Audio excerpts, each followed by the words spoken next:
Buenos días a todos, bienvenidos otra vez a este canal de su servidor y lo compartimos con el maestro Willibaldo Herrera para dar continuidad a las pláticas y comentarios de muchísimos temas que siempre están circulando en diferentes sociedades y países, y en esta ocasión queremos adentrarnos un poco al mundo traductológico, al mundo de la traducción, arrancando un poco de un proyecto que tiene el maestro Willibaldo, de un futuro libro que lleva por título La Malinche, la utopía de la traducción, y como subtítulo se llama El femimpulso de la conquista.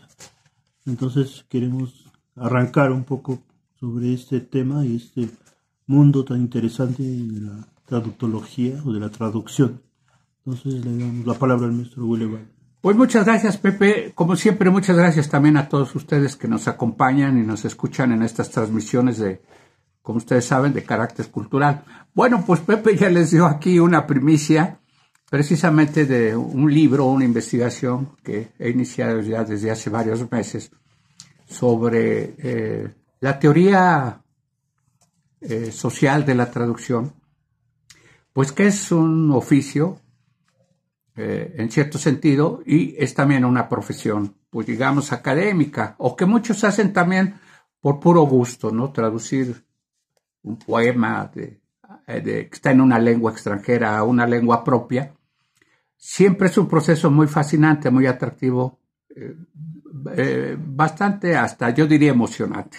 Bueno, en el presente caso, los comentarios del día de hoy parten de la figura de la Malinche, que ustedes saben, es una figura fundamental de la historia de México y de la propia España. O sea, porque la Malinche, en su papel de traductora, que en el caso del libro que menciona, que es un proyecto que estoy apenas escribiendo, desarrollando ya, basándome en infinidad de expertos teóricos dentro de nada más de la traducción.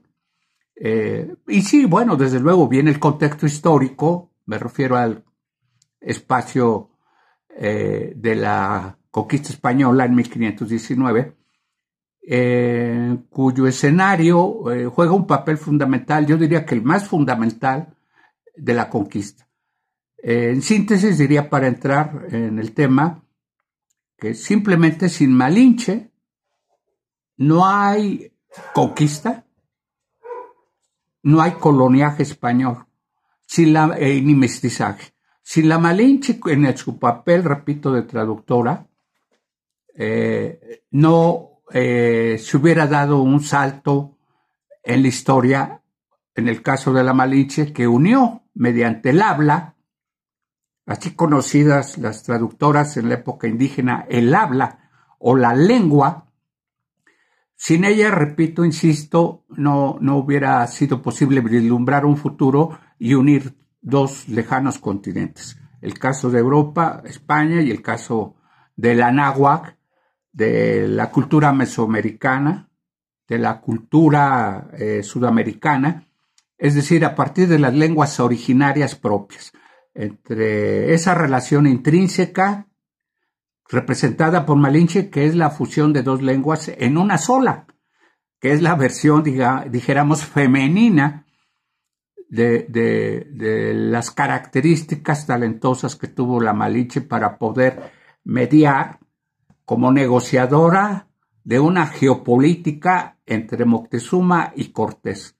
Ese es el papel fundamental, y más adelante, por qué razón o motivos, me estoy atreviendo a estudiar a fondo el papel de la Malinche como traductora, porque hay muchos vacíos teóricos al respecto. Los estudios que se han hecho hasta hoy, que yo conozco, que son bastantes, por cierto, son abundantes los estudios como traductora de la Malinche, y además porque ha sido maltratada dentro del colonialismo, dentro del postcolonialismo, también por parte del Estado mexicano.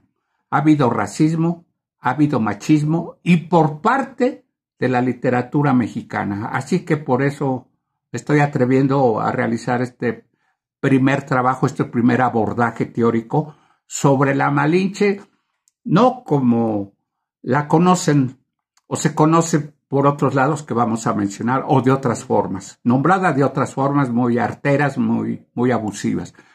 Pero aquí estamos para comentar este trabajo y esta figura tan emblemática de nuestra identidad nacional. Sí, yo me preguntaba por qué la Malinche se dice que toca las fibras más sensibles en nuestra, no sé si decir mexicanidad o nacionalidad, porque era ese personaje con sus acciones, la Malinche, con su capacidad intelectual, con sus movimientos políticos en relación con Hernán Cortés y con Moctezuma, porque su actuar, o sea, tan discreto pero a la vez inteligente, se dice que toca las fibras más sensibles de nuestra mexicanidad o de lo que es México hoy. ¿Por qué se dice eso? O sea, porque efectivamente después de 500 años se sigue enfocando, o sea, esa forma de desplazarse ella como figura, como mujer, en ese contexto histórico de hace 5 siglos, y que llegó a sus acciones a tocar, tocar la sensibilidad de los que después seríamos nuestro México, ¿no?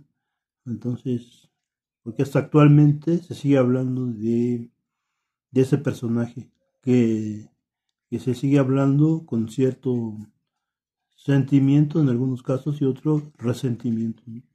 Bueno, tocas un punto esencial con respecto a las causas, a los motivos que la llevaron. Hay varias causas y razones. Sin embargo, hay que puntualizar, anotar de manera muy precisa que siendo desde muy joven, es vendida como esclava y bueno, despreciada por su propia madre que la regala, ¿verdad?, a un comerciante, y luego este comerciante la vende a gente también del pueblo maya, que es donde va a parar finalmente antes de incorporarse a las huestes como traductora de Hernán Cortés. Los dos motivos esenciales que yo veo es que, dada la dolorosa experiencia como niña, como joven, bueno, llega, se dice que a los brazos, al poder de Hernán Cortés teniendo 15 años. Y entonces, perdón por la precisión que quiero dar al respecto, y que no es la que yo solamente le atribuyo. Hay muchos historiadores que le atribuyen esa causa. El primero fue el gran talento extraordinario, el gran ADN que tenía, pues digamos, como persona seguramente culta, empapada de una cultura tan rica, tan sólida como la maya. O sea, ahí no cualquiera formaba parte, porque pues fue una cultura que en su esplendor y su auge, pues fue conocida como una cima de la cultura mesoamericana y hasta la fecha lo sigue siendo. De ahí proviene, y repito, su gran talento, su gran inteligencia, y el otro fue seguramente el factor de sobrevivencia. Ella se dio cuenta, seguramente razonó, que si no se sumaba del lado de Cortés, no habría sobrevivido de ninguna manera. Toda la vida hubiera sido esclava, y ella entendió el acontecimiento. También interpretó, aparte del náhuatl y el español, y uniéndolos, también interpretó el acontecimiento histórico del momento, que era muy convulsivo, que era muy dramático, porque se trataba de la destrucción y la conquista del Imperio Azteca por parte de representantes del Imperio Español. Ella sabe leer, ella sabe interpretar literalmente qué está pasando. Entonces, aparte de otras razones que se podrían citar, es donde ella se sabe introducir. Y como dice Bernal de Díaz del Castillo, en su historia verdadera, la conquista de la verdadera España, era una joven muy entrometida, muy inquieta. O sea, ya lo traía en la sangre ella como joven y decía, si no le entro a este conflicto, pues finalmente, tarde o temprano, me van a regalar y voy a parar en otro lado. Entonces, pero hay más causas, Pepe. Sí, maestro. Pues existe un libro que escribió Margot Glantz, que más bien fue la coordinadora de un libro que se llama La Malinche, sus padres y sus hijos. En ese libro pues toca también varios temas sobre eso. Yo veo que también hay un capítulo que me llama la atención, es que lo nombra Margot Glantz, la Malinche, con la lengua en la mano, o sea, con el lenguaje en la mano, que tenía ese privilegio de poder manejar la lengua, en ese caso aprender el español y después ya ser traductora del náhuatl, del español y de otros. Pero pues ese es el punto, creo, medular, ¿verdad?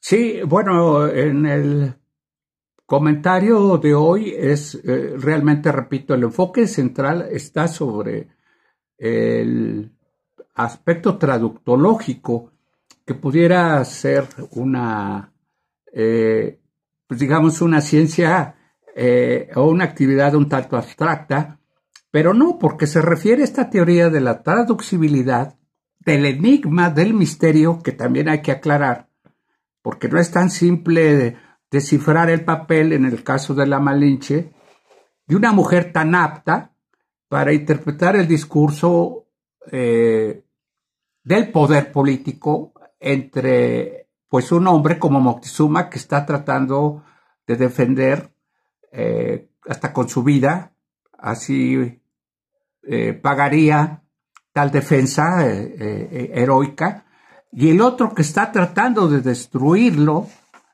mediante, digamos, consignas, palabras concretas del lenguaje político, yo diría que hasta maquiavélico, por parte de Cortés, y que en este contexto intervenga la mediación lingüística de una mujer, pues habla mucho todavía de un enigma, pero es un enigma que gracias a la traductibilidad o a la misma traducción nos podemos acercar hoy para podernos explicar mejor, para dimensionarla mejor, más allá del racismo y el clasismo que ha sufrido la Malinche.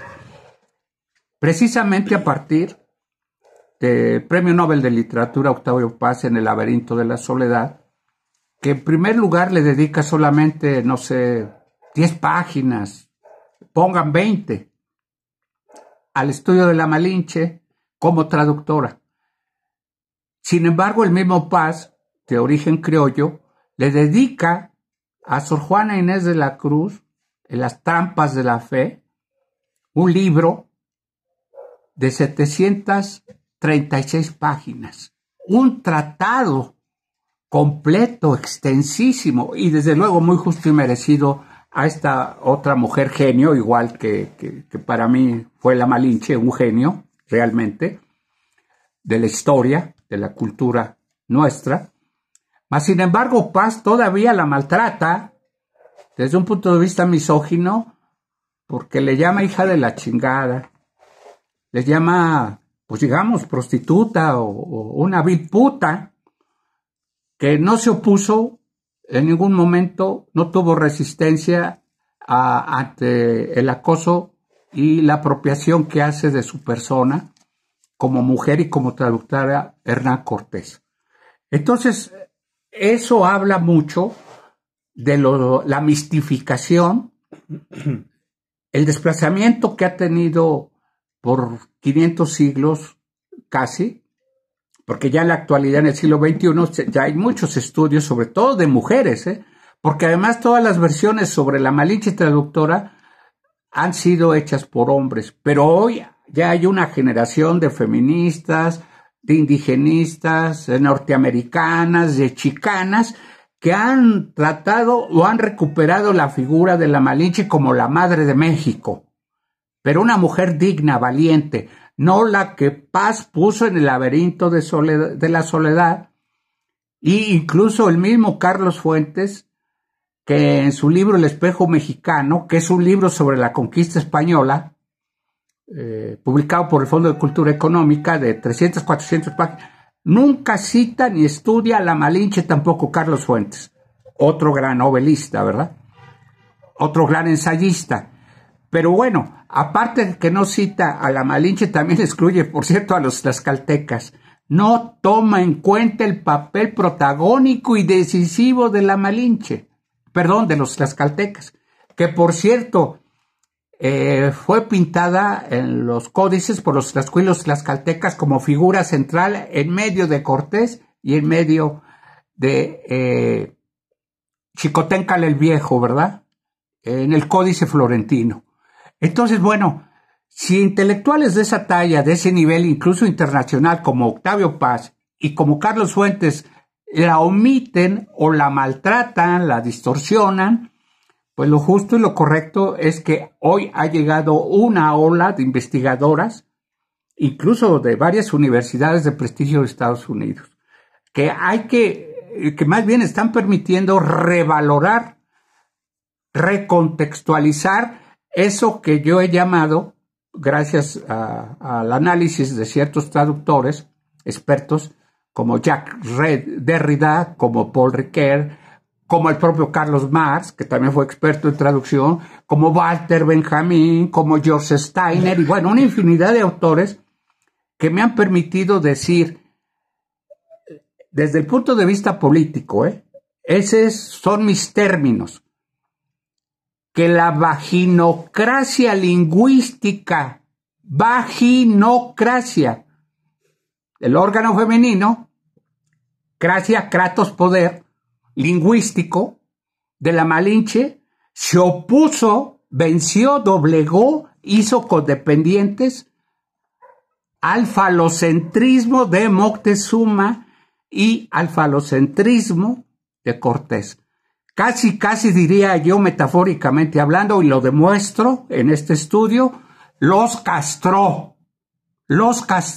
Nuestra heroica y valiente joven madre los castró lingüística y simbólicamente. Eso es lo que estoy tratando en mi libro.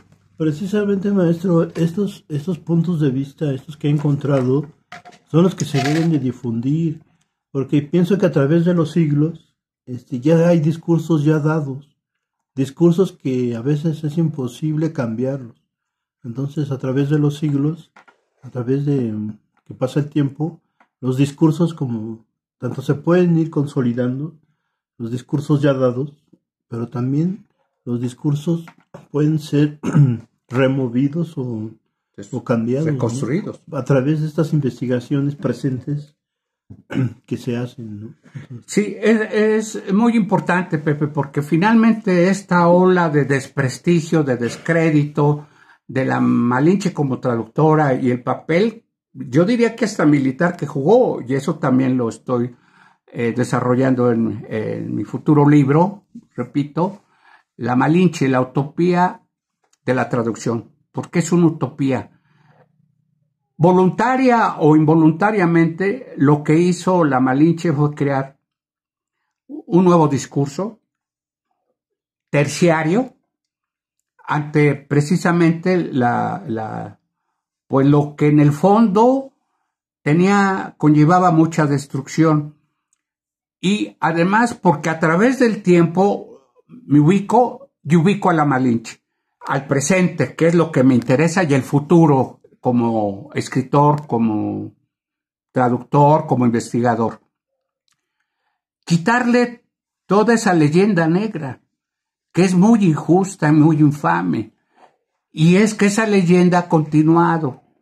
Se ha continuado por medio de la élite intelectual literaria mexicana. Ya puse el ejemplo de Octavio Paz y Carlos Fuentes, pero puedo citar infinidad de escritores racistas, como Gabriel Said, del grupo llamado Vuelta, del propio Krause. Pero, sin embargo, no han sido los únicos racistas, misóginos, que han operado intelectualmente en contra de la Malinche, sino que también el hipócrita y farsante Estado mexicano. Eso de que la doctora Claudia Sheinbaum Pardo anuncie este año un homenaje a la Malinche como redención de la figura de la Malinche se me hace totalmente artificial y parte de ese nacionalismo político que necesita fortalecer tanto el Estado mexicano que ella representa como su partido Morena. No están entendiendo ni entrando a fondo a desmitificar, a convertirla en un ser de carne y hueso como lo fue efectivamente en la vida real hace 500 años la Malinche. Nada más la utilizan como figura decorativa ideológica.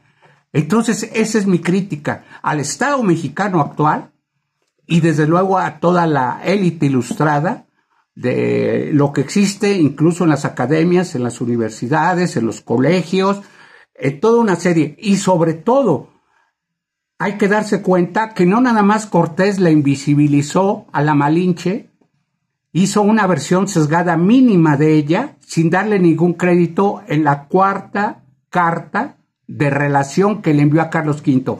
La desaparece, la invisibiliza. Mejor Diego Muñoz Camargo, tlaxcalteca, y mejor Fray Bernal Díaz del Castillo, y los tlacuilos tlaxcaltecas le dan un lugar protagónico y central. Entonces, la tarea es esa, el quitarle toda esa carga, repito, humillante, infamante, de la que ha estado rodeada durante 500 años, incluso a partir del virreinato, donde no aparece en el lenguaje barroco dominante, no aparece la Malinche, la borran los criollos y la usan en el 19 como bandera ideológica porque no tenían una madre representativa fuera de la Virgen de la Macarena y la Virgen de Guadalupe, pero no tenían una figura laica, una figura civil que legitimara su papel frente a España, de la cual se querían olvidar. Utilizan a la Malinche, bueno, hasta la dibuja un criollo, rubia y con zapatos europeos. Imagínense todas las desfiguraciones que ha sufrido Malinali, Marina, Malinche, Malintzin, y bueno, pues ya es el momento de ir aclarando de manera muy crítica el papel fundamental de la Malinche. Yo creo que la conversación y el diálogo en diferentes círculos, no sé, en instituciones, en universidades, en instituciones de crítica, o sea, donde se comentan hechos históricos, todas esas conversaciones promueven un poco la dialéctica, porque pienso que a través de la dialéctica se puede llegar a esto, o sea, a un poco ir dándole más forma a la verdad, ¿no? Porque, entonces, es muy interesante lo que está ocurriendo ahorita con estas nuevas escritoras que están posando su mirada en la Malinche y haciendo estudios y están haciendo ensayos escritos acerca de ese personaje para que un poco también vayamos cambiando los discursos de hace siglos, ¿no? Entonces, pues es lo que está ocurriendo ahorita. Sí, Pepe, mira, es que de hecho hay que reconocerlo y aceptarlo. Entrar a la figura de la traducción representada por la Malinche también representa un fuerte conflicto, un conflicto ideológico, político y cultural. En primer lugar, bueno, lo que yo también estoy haciendo, y esto lo hago desde el punto de vista de Carlos Marx, que estudió también el siglo XIX, estudió antropológica, etnográficamente las culturas de México y mesoamericanas. Él tiene textos, igual que Engels, viendo, sino como un proceso de lucha de clases, que no es posible verlo desde esa óptica, porque no estamos hablando en ese tiempo de lucha de clases, sino estamos hablando de razas, ¿verdad? Que también es un término que también está siendo revisado, este concepto racial que se inventó en Europa, el de raza, para ir, digamos, descatalogando, ¿no? Tú eres de la raza purépecha, yo soy de la raza española, y bueno, pues somos distintos por cuestiones demográficos o raciales. El intento por descolonizar toda la producción teórica que hay en torno a la Malinche, pues ya se antoja casi de manera emergente, porque también se me olvidó citar que los pseudohistoriadores de izquierda populistas del gobierno actual tampoco la han tratado. Y no digo que la hayan tratado mal. Digo, sí la han tratado, pero la han tratado, repito, cometiendo los mismos errores o no dándole la suficiente importancia, sino la citan por ahí apareció, ahí estuvo en medio, dialogando entre Moctezuma y Cortés, pero no la han estudiado como traductora, lo que merma muchos de los significados que representa la Malinche actualmente. Y como tú dices, realmente son mujeres, la mayoría, y yo lo celebro, porque alguien tiene, en el caso de las mujeres, alguien tiene que aportar datos objetivos sobre ella. A la fecha no sabemos realmente cómo se llamó. Alguien supone que Malinali, o alguien que Malintzin, con el término Itzin, que significa señora. Y los españoles, que eran unos brutos, hablando español, ignorantes, analfabetos, pues fácil no podían pronunciar Malintzin, le pusieron Marina, ¿verdad? Bueno, no sabemos su verdadero nombre a la fecha. Otra, no sabemos dónde ni cuándo murió. El doctor Luis Barjao, tabasqueño, muy destacado, doctor en cultura indígena, habla en su libro sobre la Malinche que posiblemente fue mandada a asesinar por Hernán Cortés, y muestra pruebas y da datos documentales.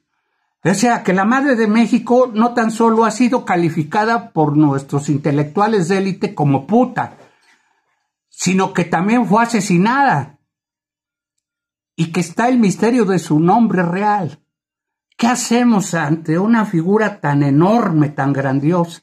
Pues simplemente como ciudadanos mexicanos, Pepe, tú y yo, como lectores, tú y yo, abocarnos a estudiar con rigor, con disciplina y con métodos actuales epistemológicos sobre la Malinche. A partir, repito, de la traductibilidad como ciencia y la interpretación, otro aspecto muy fundamental para poder algún día acercarnos a la Malinche. Yo espero algún día terminar este libro, que pues obviamente me está costando bastante tiempo, bibliografía, lectura, revisión, análisis. Bueno, creo que a veces el tema no me deja ni dormir, pero aquí estoy puntualmente tratando de aportar un granito de arena, repito, a la legendaria, famosa y muy real y muy noble madre nuestra, la Malinche.